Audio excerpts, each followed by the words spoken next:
بسم اللہ الرحمن الرحیم ایاک نعبد و ایاک نستعین۔ تمام تعریفیں اللہ ہی کے لیے ہیں، وہی نیک لوگوں کا ولی ہے۔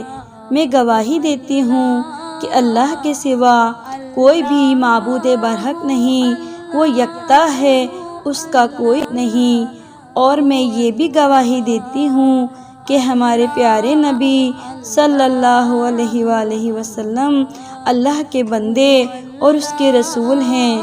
یا اللہ ان پر اور ان کی آل پر اور تمام صحابہ کرام پر رحمت نازل فرما، برکت نازل فرما، آمین ثم آمین۔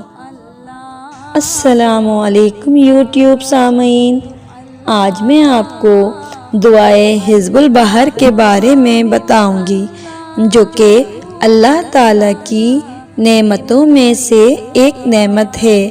اللہ پاک نے اس دعائے حزب کو ہم تک کیسے پہنچائی اور کس کے ذریعے پہنچائی؟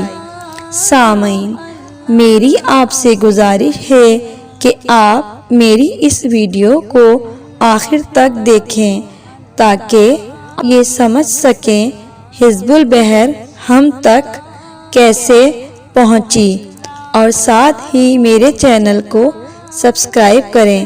جزاک اللہ۔ سامعین محترم، کیا آپ جانتے ہیں کہ حزب البحر ایک بڑی بابرکت دعا ہے؟ تمام مقاصد حسنہ کے لیے، تمام ظاہری عبادات کے حصول کے لیے کئی صدیوں سے امت اس کا تجربہ کرتی آ رہی ہے۔ اس دعا میں ایسے اسرار، ایسی تاثیر، ایسے برکات ہیں جو کہ آپ کی زندگی ہی بدل دیتے ہیں۔ کمال کی تاثیر ہے اس دعا میں، جو اللہ پاک نے امام ابو الحسن علی شاذلی رحمۃ اللہ علیہ کے ذریعے سے ہم تک پہنچائی۔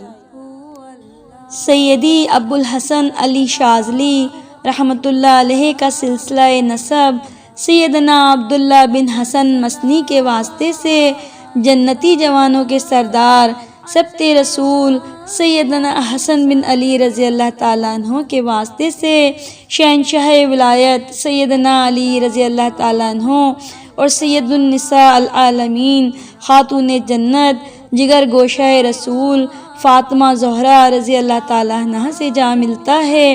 سبحان اللہ۔ آپ رضی اللہ تعالیٰ عنہ سن 590 ہجری میں غمارہ میں ساکن قبیلہ اخماس میں پیدا ہوئے۔ اپنے آبائی شہر میں حفظ قرآن کیا اور ابتدائی تعلیم حاصل کی۔ اللہ تعالیٰ نے آپ کو حسن باطنی کے ساتھ ساتھ حسن ظاہری سے بھی مالا مال فرمایا۔ شیخ ابو الحسن کے بارے میں علماء فرماتے ہیں، ہم نے آپ سے بڑھ کر کوئی جید عالم نہیں دیکھا۔ آپ اپنے زمانے کے قطب و غوث اور امام ہیں۔ آپ رحمۃ اللہ علیہ کا وصال حج کے سفر کے دوران مصر کے صحرائے ایزاب کے ایک مقام ہمیسرا میں سن 454 ہجری کے ذی القعدہ مہینے میں ہوا۔ آپ رحمۃ اللہ علیہ کا مزار اقدس آج تک اس مقام پر مرجع خلائق ہے۔ سامعین محترم، دعائے حزب البحر سیدنا امام ابو الحسن شاذلی رحمۃ اللہ علیہ کو دربار رسالت سے سمندر میں عطا کی گئی ہے۔ آپ رضی اللہ تعالیٰ عنہ فرماتے ہیں کہ حج کے موسم میں مجھے غیب سے حج کا حکم ہوا، لہٰذا سفر کے لیے جہاز کا انتظام کیا۔ اس وقت اکثر جہاز تو عازمین حج کو لے کر روانہ ہو چکے تھے، ایسے میں ایک عیسائی کا جہاز دستیاب ہو سکا۔ سیدنا ابو الحسن شاذلی رحمۃ اللہ علیہ اپنے مریدین سمیت اس جہاز میں عازم سفر ہوئے۔ ابھی جہاز قاہرہ سے نکلا ہی تھا کہ اچانک مخالف سمت کی تند و تیز ہوا چلنے لگی۔ سفر موقوف کر کے لنگر ڈال دیے گئے۔ موافق ہوا کا انتظار کیا جانے لگا، مگر ایک ہفتہ گزر جانے کے باوجود موافق ہوا میسر نہ آئی۔ امام ابو الحسن شاذلی رحمۃ اللہ علیہ کے مخالفین و معاندین نے طعنے دینے شروع کر دیے کہ کہتے تھے کہ مجھے غیب سے حج کا حکم ہوا اور اب قدرت خداوندی سے حج کو نہیں جا پا رہے۔ یہ باتیں سن کر آپ کو برا لگا۔ ایک دن آپ اسی پریشانی میں سو گئے۔ خواب میں سرکار دو عالم صلی اللہ علیہ وآلہ وسلم کی زیارت سے مشرف ہوئے۔ سرکار دو عالم صلی اللہ علیہ وآلہ وسلم نے ارشاد فرمایا کہ ابو الحسن یہ دعا پڑھو۔ آپ نے بیدار ہو کر عطا کردہ دعا پڑھی۔ اس کے بعد جہاز کے عیسائی کپتان سے فرمایا کہ لنگر اٹھا دو۔ اس نے عرض کی حضور اگر لنگر کھول دیں گے تو جہاز جدہ جانے کے بجائے دوبارہ قاہرہ پہنچ جائے گا۔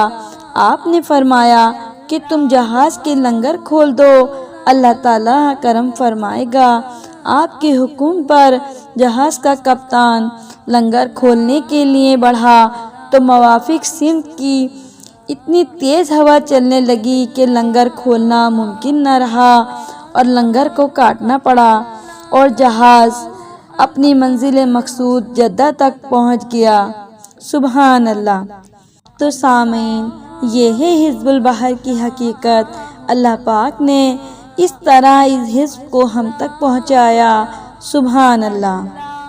جو کوئی اس دعا کو طلوع آفتاب کے وقت پڑھے، اللہ تعالیٰ اس کی دعا کو قبول فرماتے ہیں، اس کی تکلیف کو دفع اور لوگوں کے درمیان اس کی قدر و منزلت کو بلند کرتے ہیں۔ سبحان اللہ۔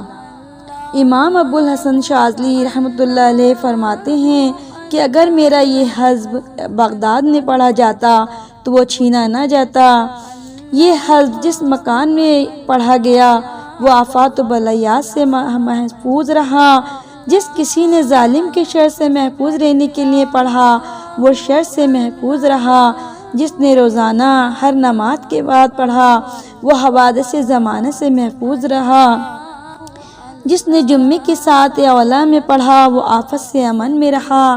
جس گھر میں پڑھا گیا وہ گھر جلنے سے محفوظ رہا۔ جس لاش پر اس حزب کو لکھ کر لٹکا دیا جائے وہ لاش وحشی جانور اور پرندوں کا لقمہ بننے سے محفوظ رہتی ہے۔ جو کوئی جمعے کی پہلی ساعت میں اسے پڑھے تو اللہ تعالیٰ اس کی محبت لوگوں کے دلوں میں ڈالے گا۔ جو کوئی اپنی مراد حاصل کرنا چاہے تو فجر کی نماز کے بعد 10 بار سورہ یاسین پڑھے اور اس کے بعد 70 بار اس دعا کو پڑھے تو اللہ تعالیٰ اس کی مراد کو پورا کر دیں گے۔ جو کوئی اس حزب پر باقاعدگی اختیار کرے وہ ڈوب کر یا آسمانی بجلی یا آگ میں جل کر یا اچانک مرنے سے محفوظ ہو جائے گا۔ اگر جہاز کے موافق ہوا نہ چلتی ہو تو یہ حزب پڑھا جائے تو اللہ تعالیٰ کے حکم سے فوراً موافق ہوا چلے گی۔ اگر شہر کے ارد گرد دیواروں یا کسی گھر یا مکان کی دیواروں پر اس دعا کو لکھ دیا جائے وہ شہر، گھر یا مکان حادثات اور آفات و بلیات سے محفوظ رہتے ہیں۔